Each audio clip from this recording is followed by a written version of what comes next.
მოგესალმებით, თქვენ უყურებთ გადაცემა ახალგაზრდულ პოლიტიკას, მე კი მისი წამყვანი სოფროს ვრობიანი ვარ. ჩვენი დღევანდელი გადაცემის სტუმარი გახლავთ ანალიტიკოსი და ჰარმონიული გლობალიზაციისა და მართვის ინსტიტუტის ხელმძღვანელი ბატონი თეიმურაზ ზაქრაძე.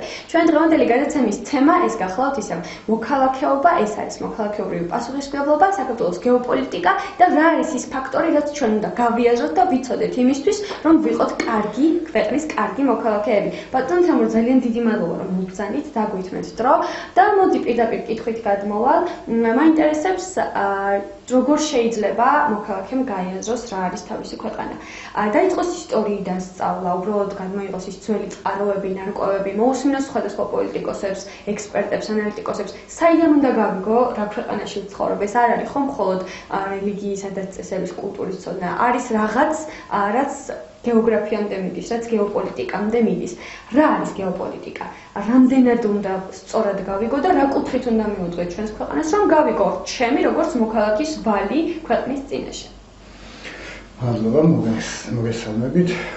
ახლა უნდა ვაღიარო, თვითონ რომანის მიმართ მე კეთილი განწყობილი არ ვარ, მაგრამ თათაშხიაში არის ბრწყინვალედ სანდრო კარიძის მონოლოგი, სადაც ის ზუსტად ახასიათებს რომ ესა თუ ის სახელმწიფო ესა თუ ეს ერის სახელმწიფოს ვერ შექმნის თუ ის რამე მისიას, ფუნქციას არ შესთავაზებს სხვა სახელმწიფოებს. ეს არის გეოპოლიტიკის კანონი. ეს არის სახელმწიფოს არსებობის კანონი. ეს მართლა ასია. 5000-ზე მეტი ერი არის დედამიწაზე, მაგრამ სახელმწიფო არის 200-ზე ცოტა მეტი. ანუ ეს იმას ნიშნავს, რომ ამ 5000 ერიდან მხოლოდ 200-ზე ცოტა მეტმა აღმოაჩინა ის ფუნქცია, რომელმაც მას მის საშუალება შეექმნა სახელმწიფო. ვინ აღმოაჩენს ამ ფუნქციას? ამ ფუნქციას აღმოაჩენენ ერის გენიოსები. გოეთე, შექსპირი, დანტე, შოთა რუსთაველი, ვაჟა-ფშავა. ეს არიან ის გენიოსები, რომლებიც აყალიბებენ ერის იდენტობას და ერის ნიჭის გამოვლინების ფუნქციას. შოთა რუსთაველი, ახლა გადავხედოთ თემის გეოგრაფიას. რა გვაქვს? არაბეთის ამირ სპასალარი, ხმატყბილი და ტკბილი ქართველი ავთანელი. ტარიელი ინდოეთის მმართველი, ხატაეთი, მთელი ზონა. პრაქტიკულად შოთამ ჩვენ გვაჩვენა ქართული სახელმწიფოს გეოპოლიტიკური პასუხისმგებლობის ზონა. ჩვენ ვართ აბრეშუმის გზის საყრდენი ქვეყანა. ჩვენ ყოველთვის ვიყავით აბრეშუმის გზის საყრდენი ქვეყანა, მაგრამ იმის მერე რაც კონსტანტინოპოლი დაეცა, აბრეშუმის გზა გადაიკეთა, საქართველოს ამ ფუნქციაზე კონტროლი დაკარგა. დღეს მრავალპოლარული სამყაროს იდეის კონცეფციის რეალიზების ეპოქაში ვართ, აი 5 წელი რაც დაიწყო აღმოსავლეთ ევროპის კონცეფციის იდეის რეალიზების გაცხადებული იდეის პირობებში ეს ნიშნავს, რომ აბრეშუმის გზა უნდა აღდგეს. ანუ აღმოსავლეთ ევროპა, ან ბალტიიდან შავ ზღვამდე ქვეყნები ხდებიან მთავარი გარანტორები აზიიდან ევროპისკენ სავაჭრო ურთიერთობების უზრუნველყოფის. სწორედ ეს პროცესი მიმდინარეობს დღეს პრობლემში. ეს არის ურთულესი პროცესი. ეს იმდენად რთული და მძიმე თემაა და თან ქართველებისთვის დაუჯერებელი თემაა საერთოდ. ბევრისთვის საერთოდ ვერ კი წარმოვიდგენიათ, რომ ეს საერთოდ შეიძლება, მაგრამ ეს შეიძლება კი არის. ეს მიმდინარეობს უკვე, კიდაც დაიჯერეთ, კიდაც უნდა დაიჯეროთ, მაგრამ ეს ასეა. აქედან გამომდინარე რა მინდა ვთქვა. ჩვენ საქართველოს მოქალაქეებს, როდესაც ეცოდინებათ, რა სახელმწიფო ვართ ჩვენ, მათთვის პოლიტიკოსის არჩევა პრობლემას არ წარმოადგენს. ანუ ჩვენ ნებისმიერი სახელმწიფო, რომელიც კი არსებობს დღეს, მაგალითად, ავსტრიელებს აქვთ პრეტენზია, რომ ისინი არიან ევროპისა და აზიის კარიბჭე.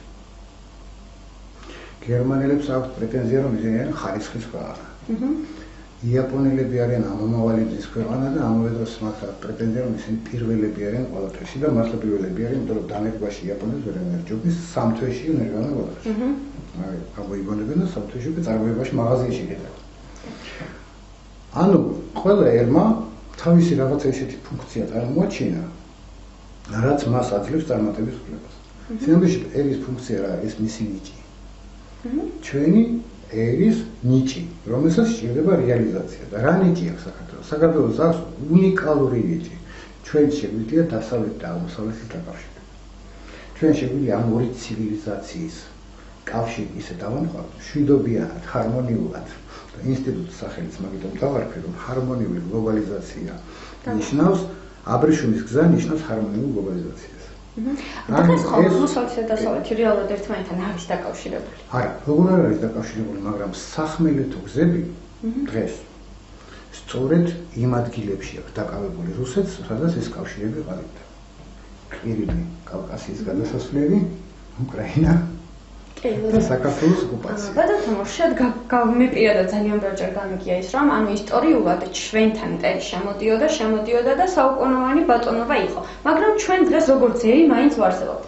ხშირად იყოფა აზრი იმასთან დაკავშირებით, რომ ჩვენ დღემდე ვარსებობთ, იმიტომ კი არა, რომ ჩვენ რაღაცნაირად ვჭირდებოდით აღმოსავლეთსაც და ანუ რა თქმა უნდა ვჭირდებოდით, მაგრამ ეს საჭიროება არა ამაში გამოიხატებოდა. არამედ ეს იყო იმიტომ, რომ ჩვენი ტერიტორია არავის არ ჭირდებოდა. ან მოსაზრება ერთი, რომ ჩვენი ტერიტორია არავის არ ჭირდებოდა. ჩვენ როგორც ასეთი ჭირდებოდით პროდუქტისთვის, ჩვენგან გაგქონდათ რაღაცეები და ერთადერთი ეს საკვები და არის მეორე მოსაზრება ის, რომ ჩვენ იმიტომ ვერ გავნადგურდით და იმიტომ კარგი ხანი კიდევ ვერ გავნადგურდით და ჩვენ გვაქვს ისეთი სტრატეგიული მდებარეობა, რომ აწყობს ფერს. ანუ ამ შემთხვევაში რა აზრის ხართ? იქ ძალიან ბევრი, თუნდაც ოსმალეთი, თურქეთი, ბიზანტიელი, ძალიან ბევრი სახელმწიფო იყო, რომლებიც ერთმანეთს ერეოდნენ, ერთმანეთს ამარცხებდნენ, ერები ნადგურდებოდნენ, მაგრამ ჩვენ მიუხედავად იმისა, რომ ამდენი დამპყრობელი ყავდა, დღემდე როგორც ზეირისმინერი ვარ ცოცხალ. ანუ ამას რასთან დააკავშირებთ? რატომ არ ხდებოდა ჩვენგან? სწორედ მაგაშია ჩვენი გადარჩენის ასე ვთქვათ მიზეზი, რომ ჩვენ ფუნქციას ვასრულებდით მიუხედავად იმისა, ჩვენ ვიყავით თავისუფლები თუ არა. ანუ ჩვენ იგივე აღმოსავლეთიდან დაყოლებს ჭირდებოდით დასავლეთთან ურთიერთობისთვის. დასავლეთიდან ჩრდილოეთთან წამოსულს ჭირდებოდით აღმოსავლეთთან ურთიერთობისთვის. ანუ ქართველების გამოყენება ჭირდებოდა ნებისმიერ იმპერიას, რომელიც შემოდიოდა. იმიტომ რომ ამ ფუნქციის შესრულება, ახლა შეიძლება კეთმაღლურად გაიგონოს ვიღაცამ, მაგრამ ჩვენ ასეთ უნიკალური ვართ მართლა. ჩვენი დასავლეთი არის დასავლეთი ევროპა, აღმოსავლეთი არის რიკოთიდან, აქეთ არის აღმოსავლეთი, იქით არის დასავლეთი. ეს აი ზუსტად ასე იყოფა გეოგრაფიულად. ჩვენ აქეთ ვართ აზია, იქით ვართ ევროპა. ანუ ჩვენი ბუნებიდან გამომდინარე, ჩვენი მენტალობიდან გამომდინარე, ნებისმიერ დამპყრობლისთვის, რომელიც საიდანაც უნდა მოსულიყო, ხო? მეორე გაღმანაპირზე დასაკავშირებლად ისევ ქართველების გამოყენება სჭირდებოდა. იმიტომ ჩვენ ქართველები გასაგებები ვართ, როგორც ევროპელისთვის, ასევე აზიელისთვის, როგორც ავღანელისთვის, ასევე გერმანელისთვის. ანუ ჩვენ მენტალურად ისეთი ერი ჩამოვყალიბდით აი ამ ადგილის გამო, რომ ამათი ორი ცივილიზაციის დაკავშირება შეგვიძლია ჰარმონიულად. ამაზეა ლაპარაკი და თვითონ შოთა რუსთაველს ახლა მე ეს წაკითხული მაქვს ზვიად გამსახურდეს ერთ-ერთ წიგში, რომ უცხოელი მკვლევარი ვამტკიცებს, რომ შოთა რუსთაველი ვეფხისტყაოსანი ეს არის დასავლეთ და აღმოსავლეთის ჰარმონიის დალო. მაგრამ აქ კიდევ უფრო შორს გვაქვს საქმე, უფრო კარგად უბრალოდ იმ ხრივ, რომ თანამედროვე გლობალიზაცია, რასაც დღეს გლობალიზაცია ქვია, სინამდვილეში მისი ფილოსოფიური მამარი ვაჟა-ფშაველა. ანუ მთელი ვაჟა-ფშაველას მთელი შემოქმედება მან შოთას კი არ შეეკამათა რამეში. არა, ის დატოვა, ასე ვთქვათ, როგორც არის, მაგრამ ვაჟამ გვაჩვენა მომავალი კაცობრიობის, მომავალი ადამიანის, მომავალი პიროვნების, ასე ვთქვათ, თავისუფლების მექანიზმი. ახლა ალუდაკეთ გენიალური ნაწარმოები ამაზე ორი აზრია, მაგრამ ნაკლებად ყურადღებას აქცევენ ბევრად უფრო მნიშვნელოვან ნაწარმოებს, როგორც გრანის ჭამელები. აი ვაჟა ამ ნაწარმოებს პირდაპირ გვეუბნება, რომ ადამიანმა ჯობია თავი მოიკლავდეს საკუთარ ნიჭზე თქო უარი. ესე იგი, ადამიანის თვითრეალიზაცია მომავალ სოფლიოში, გლობალურ სოფლიოში არის ნომერ პირველი ამოცანა.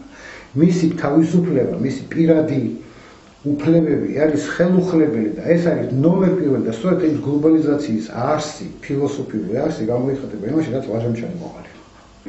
და ამაზე მადლობა გქონდეს კაცობრიობრივი და ჩვენ ორი გენიოსი დაგჭირდა იმისთვის, რომ ჩვენი არქივი დაგვებრუნებინა.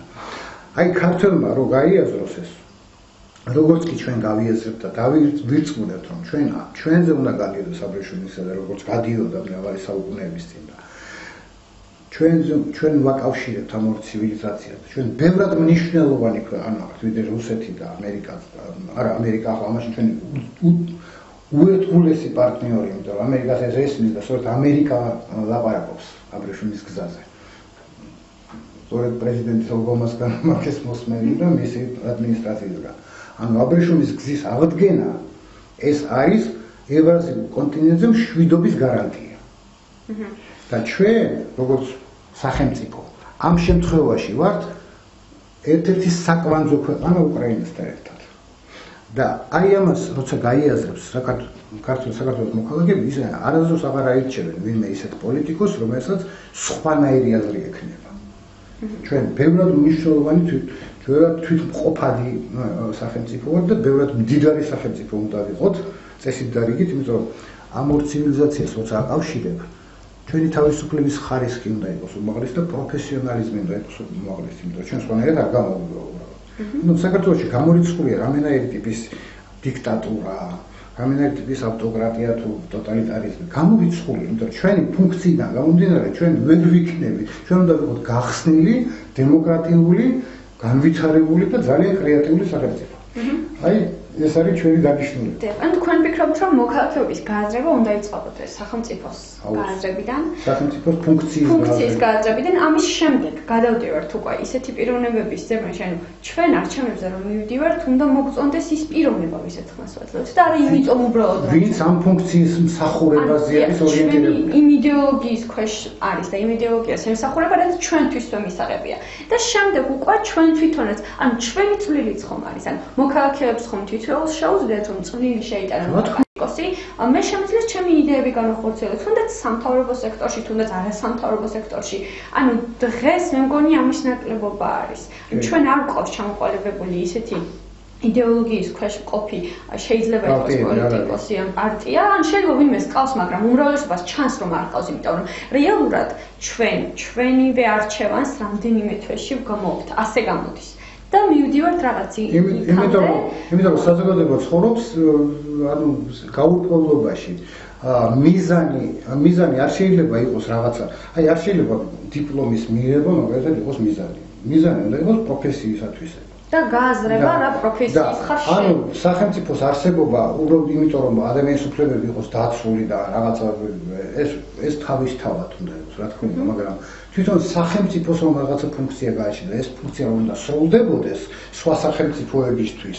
აი ეს უნდა გვესმოდეს პირველ რიგში და ესე იგი ჩვენ თუ გვესმის რომ ხანმოკლე გლობალიზაციის ქვეყანა ვართ, ხო, მაშინ ჩვენთვის ურთიერთობა აზერბაიჯანთან, თურქეთთან, ჩინეთთან, გერმანიასთან, ამერიკასთან ასე შემდეგ უნდა იყოს უმაღლეს დონეზე, ანუ ჩვენ ვაკავშირებთ ჩინეთს ევროპასთან, ესე იგი ჩვენ მათ შუამავალი ქვეყანა ვართ და ესე იგი ჩინეთისთვისაც კარგი უნდა ვიყოთ და ევროპისთვისაც კარგი უნდა ვიყოთ. ანუ იმდენად მნიშვნელოვანი ფუნქცია გაგვაჩნია, რომ ჩვენ უბრალოდ უფლება არ გვაქვს შეცდომები დავუშვათ. მაგრამ ვუშვებთ რა თქმა უნდა, იმიტომ რომ არ გვესმის თავარი რა ქვეყანა ვართ. აი ეს რა ქვეყანა ვართ და რატომ ვართ და როგორ ვართ და რატომ უნდა ვიყოთ. აი ამის გააზრება, ну სამწუხაროდ, მაგრამ ინსტიტუტს მაგითომ გავაკეთე. მაგრამ ეს აქ რა მომენტია. ყველას სათითაოდ მე ვერ მივუტან ამას და ვერ ვეთქვი ახლა შეიძლება ყველას ველაპარაკო, მაგრამ არ გამოვა ხო? ქვეყანაში უნდა იყვნენ ლიდერები, მმართველები, ისეთები, რომლებსაც ესმით ეს ქვეყნის ფუნქცია დანიშნულება და აქედან გამომდინარე აწყობენ თავიანთ საქმიანობას. სწორედ ლიდერების გაღაზრდით ვარ დაკავებული. ანუ ჩემი საქმეა სწორედ მოვძებნო ისეთი ახალგაზრდები, ვისაც გააქვს ნიჭი მმართველობის, იმიტომ რომ მმართველობა ყველას არ შეუძლია. ბევრს აქვს ამბიცია რომ შეუძლია, მაგრამ სიამოვნებით ყველა ამბიციებად რჩება და თანამედროვე მსოფლიოში რა პრინციპებით არის მმართველობა, როგორ ხორციელდება, არ შეიძლება ადამიანების მართვა, უნდა იყოს პროცესების მართვა. პროცესების მართვა ეს ბევრად უფრო რთული საკითხია, მაგრამ ბევრად უფრო საინტერესოა, მაგრამ ეს გარანტია იმისა, რომ შენ არავინ არც ერთ ადამიანს თავისუფლებას არ შეუძლია. აი ეს არის თანამედროვე მმართველობა დღეს, პროცესების მართვა. და აი ამის სწავლება საქართველოში დეფიციტია, მაგრამ აკეთებ. ძალიან კარგი. ვიპოვეთ ჩემი ნიშა და ამ ძალიან კარგი წარმატებებს გისურვებთ. მე მჯერა რომ თქვენი ინსტიტუტი გაამართლებს და გეყოლებათ ძალიან კარგი მოქალაქეები. დიდი მადლობა მოგზაურობისთვის. ჩვენი გადაცემა დასასრულს მივახლო და ნახავთ.